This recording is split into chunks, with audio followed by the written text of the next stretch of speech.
दोस्तों, सबसे पहले तो आप इस न्यूज़ हेडलाइन पर नजर डालिए। रणबीर कपूर, जो बॉलीवुड के जाने माने एक्टर है, उन्हें ईडी के द्वारा समन किया गया। रणबीर पर आरोप है कि उन्होंने महादेव बेटिंग ऐप, जो एक ऑनलाइन बेटिंग ऐप है, उसे प्रमोट किया है। सिर्फ रणबीर ही नहीं, बल्कि श्रद्धा कपूर, हिमा कुरैशी, हिना खान और कपिल शर्मा भी इस केस में फंसते हुए नजर आ रहे। लेकिन ये पूरा मामला सिर्फ एक बेटिंग ऐप को प्रमोट करने जितना नहीं है, बल्कि इस मामले की तार हवाला नेटवर्क से जुड़े हुए हैं। और ऐसे आरोप लग रहे कि इन सेलिब्रिटीज ने भी अपना पेमेंट हवाला के जरिए ही लिया था। केवल यही नहीं, इस केस के कनेक्शन दाऊद इब्राहिम और नक्सलवादियों से भी जुड़ते हुए नजर आ रहे। एनडीटीवी की पब्लिश इस आर्टिकल की माने तो महादेव बेटिंग ऐप हर दिन 200 करोड़ रुपए से भी ज्यादा कमा रहा है। और इसके पीछे का मास्टरमाइंड है सौरभ चंद्रकर और रवि उप्पल, जो यूएई में बैठकर अपना सारा खेल चला रहे हैं। और ऑनलाइन बेटिंग के इस खेल से वो 5,000 करोड़ से भी ज्यादा का पैसा कमा चुके हैं। इनके अमेरिका अंदर आप इसी बात से लगा सकते हैं कि फरवरी 2023 में सौरभ चंद्रकार ने अपनी शादी के ऊपर 200 करोड़ से भी ज्यादा खर्च किया था। और इस शादी में फेमस सेलिब्रिटीज को भी बुलाया गया था। अब आप सभी के मन में ये सवाल आ रहा होगा कि ये आखिर सारा खेल शुरू कहाँ से हुआ। तो दोस्तों, हमारी कहानी की शुरुआत होती है साल 2013 में, जब सौरभ चंद्रकार और रवि उप्पल दुबई की शान शौकत वाली दुनिया से दूर छत्तीसगढ़ की भिलाई में रहा करते थे। और सौरभ चंद्रकार एक जूस की दुकान चलाता था, तो रवि उप्पल का टायर्स का काम हुआ करता था। ये दोनों दिन भर मेहनत करके जो भी पैसा कमा करते थे, उसमें से थोड़ा सा पैसा अपने पास बचाकर अपने परिवार के लिए भेज दिया करते थे। लेकिन फिर एक दिन इन्हें बेटिंग का शौक लग जाता है और ये अपने पैसे बेटिंग में उड़ाने लगते हैं। बात करें सौरभ चंद्रकार की, तो उसने 10 से 15 लाख रुपए सट्टी में गंवाए दिए थे। और रवि उप्पल के साथ भी कुछ ऐसा ही हुआ था। भारी लॉसेस झेलने के बाद ये दोनों लोग अच्छे से समझ चुके थे कि बेटिंग की दुनिया में सट्टा खेलने वाला नहीं, बल्कि खिलाने वाला ही कमाई करता है। और इसीलिए यह दोनों अपनी दुकानों पर ताला लगाकर बुकी बनने निकल पड़ते। पर यह प्रॉब्लम ये थी कि भारत में बेटिंग इलीगल होने के कारण उनका खेल कभी भी खत्म हो सकता था। सौरभ और रवि इसका तोड़ निकाल कर दुबई पहुंच जाते हैं, जहाँ ना तो बेटिंग पर कोई बैन है और जहाँ बैठकर वो ग्लोबल लेवल पर अपने बेटिंग नेटवर्क को चला सकते थे। ये दोनों अपना शैतानी दिमाग दौड़ाते और साल 2016-17 में अपने महादेव बुक ऐप को लॉन्च कर देते। दोस्तों, पहले बार इस ऐप का नाम सुनकर किसी को भी यही लगेगा कि शायद ये कोई रिलीजियस ऐप है, लेकिन सच्चाई इससे बिल्कुल परे थी। एक्चुअली ये एक बेटिंग प्लेटफॉर्म है जिस पर लोग बस 500 रुपए से भी बेटिंग शुरू कर सकते थे। इस ऐप पर लोग अलग अलग गैम्बलिंग गेम खेल सकते थे और क्रिकेट, फुटबॉल जैसे डिफरेंट गेम पर बेटिंग भी कर सकते थे। कुछ रिपोर्ट्स ने तो ये भी कहा है कि महादेव बुक ऐप पर भारत समेत पूरी दुनिया के बड़े बड़े इलेक्शन रिजल्ट पर भी बेटिंग की जाती थी। अब यूं तो ये दोनों कुछ पढ़े लिखे नहीं थे, लेकिन इनका दिमाग कंप्यूटर से भी ज्यादा तेज चलता था। इन्होंने अपने ऐप के एल्गोरिदम ऐसे सेट कर रखी थी कि जब भी कोई नया यूजर 500 रुपए लगाकर बेटिंग शुरू करता था, तो शुरुआत में उसे 1 से 2,000 रुपए का प्रॉफिट हो जाता था। इससे लोगों का लालच बढ़कर 7वें आसमान पर पहुंच जाता था और वो 500,000 से ऊपर उठकर बड़े अमाउंट का सट्टा खेलने लगते थे। और यही वो मौका था जब यूजर्स अपना सारा पैसा हार जाते थे और सारा पैसा सौरभ चंद्रकार और रवि उप्पल के जेब में जाता था। इस तरह इन दोनों ने अपने ऐप पर लाखों यूजर्स को जोड़ा और 1,000 करोड़ से भी ज्यादा की कमाई कर ली। इस पैसों की मदद से इन्होंने रेडी अन्ना और फेयर प्ले जैसी बेटिंग ऐप्स को भी एक्वायर कर लिया। लेकिन इन दोनों का लालच यहीं पर खत्म नहीं हुआ। इन्होंने महादेव बेटिंग ऐप की फ्रेंचाइज भी बैठना शुरू कर दी।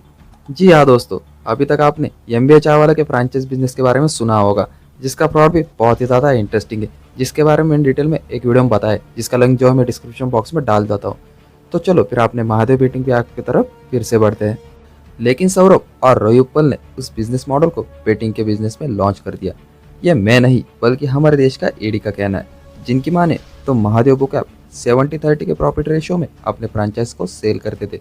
भारत, पाकिस्तान, श्रीलंका और बांग्लादेश में बैठे बुकीज इन फ्रेंचाइज को लेकर नए यूजर्स को ऐड करने का काम करते थे और अपने लोकल एरिया में खुलेआम बेटिंग कराते थे। दूसरे शब्दों में कहे तो ये दोनों बेटिंग का गंदा खेल चलाने के लिए मोहरे अपॉइंट करते थे और खुद यूए में बैठकर अपनी जेबें भर रहे थे। इन लोकल बुकीज को मैनेज करने के लिए उनके ऊपर लोग लगा कर रखे थे और उन सभी के ऊपर भी और वो ज्यादा लोग बैठे हुए थे। मतलब ये सिस्टम इतना गहरा बन चुका था कि अगर कोई बुकी पकड़ा भी जाता तो पुलिस और इन्वेस्टिगेशन एजेंसी उन दोनों तक कभी पहुंच ही नहीं सकती थी। ये सब सुनने के बाद आप यही सोच रहे होंगे ना कि इतनी हजारों करोड़ की पेमेंट इन तक पहुंचती कैसे थी। तो दोस्तों चलिए अभी हम महादेव बेटिंग ऐप के पेमेंट सिस्टम के बारे में समझते हैं। यह होता कुछ यूँ था कि जब भी कोई नया यूजर इनके ऐप पर आईडी बनाता था, तो उसे एक व्हाट्सएप नंबर के जरिए एक बैंक अकाउंट डिटेल भेजी जाती थी। अब मान लीजिए वो यूजर इस अकाउंट में 500 रुपये जमा करता है, तो उसके ऐप में ₹500 के पॉइंट्स को जमा कर दिया जाता था, जिससे कि अब वो ऑनलाइन बेटिंग कर सकता था। अब वैसे तो बहुत कम लोग इस ऐप से पैसे कमा पा रहे थे, लेकिन अगर किसी को विड्रॉ कराना हो तो उसे एक दूसरे व्हाट्सएप नंबर के जरिए इन्फॉर्मेशन देनी होती थी। ये सब सुनने के बाद आप सोच रहे होंगे ना कि सारी पेमेंट्स बैंक अकाउंट के जरिए हो रही थी, तो आखिर पुलिस और इन्वेस्टिगेशन एजेंसीज इस रैकेट को क्यों पकड़ने पाई? तो दोस्तों, इसका रीजन ये था कि सौरभ और रविपल उनके फ्रेंचाइज लेने वाले बुकीज कभी भी अपनी पर्सनल बैंक अकाउंट डिटेल देते ही नहीं थे। इन्होंने भिलई और छत्तीसगढ़ के दूसरे इलाकों में रहने वाले 300 से 400 गरीबों के अकाउंट ले रखे थे, जिसके लिए उन्हें हर महीने 4,000 रुपये दिए जाते थे। बाद में इस पैसों को हवाला के जरिए भारत से दुबई भेज दिया जाता था और किसी को कानो कान भनक भी नहीं होती थी। लेकिन अब सवाल ये उठता है कि जब पिछले 6-7 सालों से ये इनलीगल बिजनेस इतने आराम से चल रहा था, तो हाल ही के दिनों में इसकी इतनी गूंज क्यों सुनाई दे रही है? और आखिर ऐसा क्या हुआ जो सौरभ और रविपल पर्दे के पीछे से ये सारा खेल ऑपरेट कर रहे थे? उनकी कहानियां आज मीडिया और इंटरनेट पर वायरल हो रही है। दोस्तों, वो कहते हैं ना, मुजरिम चाहे कितना भी शातिर क्यों ना हो, अपने पीछे कोई ना कोई सबूत छोड़ जाता है। और इस केस में मुजरिम ने इतनी बड़ी गलती कर दी थी जिसको लाखों कोशिशों के बाद छुपाया नहीं जा सकता था। जी हाँ, यहाँ मैं वो 200 करोड़ वाली शादी की बात कर रहा हूँ, जिसके बारे में मैंने आपको वीडियो के स्टार्टिंग में बताया था। Tiger Shroff, Neha Kakkar, Sunny Leone, Bharti Singh, राहत फतेह अली खान, नुसरत भरूचा, आदिश्री और सुखविंदर सिंह जैसे ये बॉलीवुड के फेमस नाम है, जो फरवरी 2023 में ये सौरभ चंद्रकार की लेविश वेडिंग का हिस्सा बने थे, जिसके लिए उन्होंने 200 करोड़ रुपए से भी ज्यादा खर्च किया था। अब अंबानी अदानी परिवार की वेडिंग होती तो कोई हजम भी कर सकता था, लेकिन एक जूस बेचने वाला जो समाज की नजरों में नौकरी की तलाश में दुबई गया था, उसके पास इतना पैसा आया कहाँ से? आपको बता दूं कि सौरभ चंद्रकार ने यूएई के छठे सबसे बड़े शहर रसल खामिया में शादी की है। इसके लिए urban private event management company को हवाला के जरिए 112 करोड़ रुपए की पेमेंट करी गई थी। साथ ही शादी के लिए जो भी होटल बुक किया गया था, उसका खर्च भी 42 करोड़ रुपए बताया जा रहा है। वेडिंग प्लानर्स, डेकोरेटर्स और डांसर्स को मुंबई से बुलाया गया था, जिनके रहने खाने का और ट्रैवल का खर्च भी सौरभ चंद्रकार ने ही उठाया था। सौरभ ने नागपुर में रहने वाले अपने फैमिली मेंबर्स को दुबई लाने के लिए प्राइवेट जेट्स भेजे थे, जिनका खर्च आप खुद ही समझ सकते हो। इनमें से हर एक इंसान का पेमेंट हवाला के जरिए किया गया था, और यही कारण था कि ईडी का ध्यान अपनी ओर खींचा। ईडी के इन्वेस्टिगेशन के अकॉर्डिंग सौरभ चंद्रकार और उनके साथी रवि उपल ने महादेव ऐप के जरिए सट्टेबाजी कराकर 1,000 करोड़ रुपए की कमाई की है। इसमें से अब तक 5,000 करोड़ रुपए की मनी लॉन्ड्रिंग के सबूत मिले हैं। कहने का मतलब यह है कि 5,000 करोड़ रुपए तो सिर्फ वो रकम है जिसके बारे में हमें अभी पता चल पाया।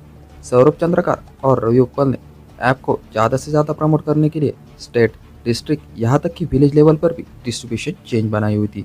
और ये चेन ना सिर्फ महादेव बेटिंग ऐप का प्रमोशन करती थी, बल्कि इससे होने वाली कमाई कलेक्ट करके कैश में बदलने से लेकर इसे आगे भेजने का भी काम करती थी। महादेव बेटिंग ऐप के प्रमोटर्स अच्छे से जानते थे कि इतने बड़े नेटवर्क को बिना पॉलिटिकल सपोर्ट के चला पाना पॉसिबल नहीं है, इसीलिए इन्होंने कई पॉलिटिकल लीडर को रिश्वत देकर अपनी तरफ कर लिया था।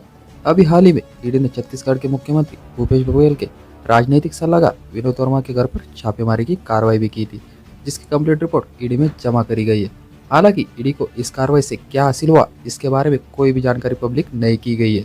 साथ ही 23 अगस्त 2023 को छत्तीसगढ़ पुलिस के assistant sub inspector Chandrabhushan Verma, associate commissioner Satish Chandrakar, supervisor Anil Damani और सुमिल दमानी को भी ईडी के रिमांड में लिया गया था। इन सभी पर आरोप है कि इन्होंने यूएई में बैठे महादेव बेटिंग ऐप के प्रमोटर्स यानी कि सौरभ चंद्रकार, रवि उपल से मोटी रिश्वत ली है। हालांकि मैं यहाँ पर एक साफ बात बता दूं, फिलहाल तक ऐसा कोई भी आरोप सिद्ध नहीं हुआ है, लेकिन सभी रिपोर्ट्स के माने तो कहा जा रहा है कि छत्तीसगढ़ के मुख्यमंत्री भूपेश बघेल को भी लगभग 100 करोड़ रुपए की रिश्वत इन महादेव बेटिंग ऐप के प्रमोटर्स ने भिजवाई थी। आई होप कि आप सभी को ये केस स्टडी अच्छी लगी होगी। साथ ही में मैंने अभी सबसे पहले बताया कि एमबीआई चाय वाला के भी ऐसा फ्रॉड करने का जो बहुत लोगों ने उनके ऊपर आरोप वगैरह लगाया, उनके ऊपर भी एफआईआर वगैरह फाइल हुआ है, जिसके बारे में डिटेल में मैंने एक वीडियो बनाया था, जिसका लिंक जो मैं डिस्क्रिप्शन बॉक्स में डाल दूंगा। वो भी बहुत ही इंटरेस्टिंग वीडियो है। आई होप कि आप सभी को ये वीडियो अच्छा लगा होगा। वीडियो अच्छा लगे तो वीडियो को लाइक कीजिए और नए हो तो प्लीज चैनल को सब्सक्राइब कीजिए। ये आपके लिए तो फ्री है, लेकिन मेरे इससे बहुत ज़्यादा हेल्प होती है। And thanks for watching.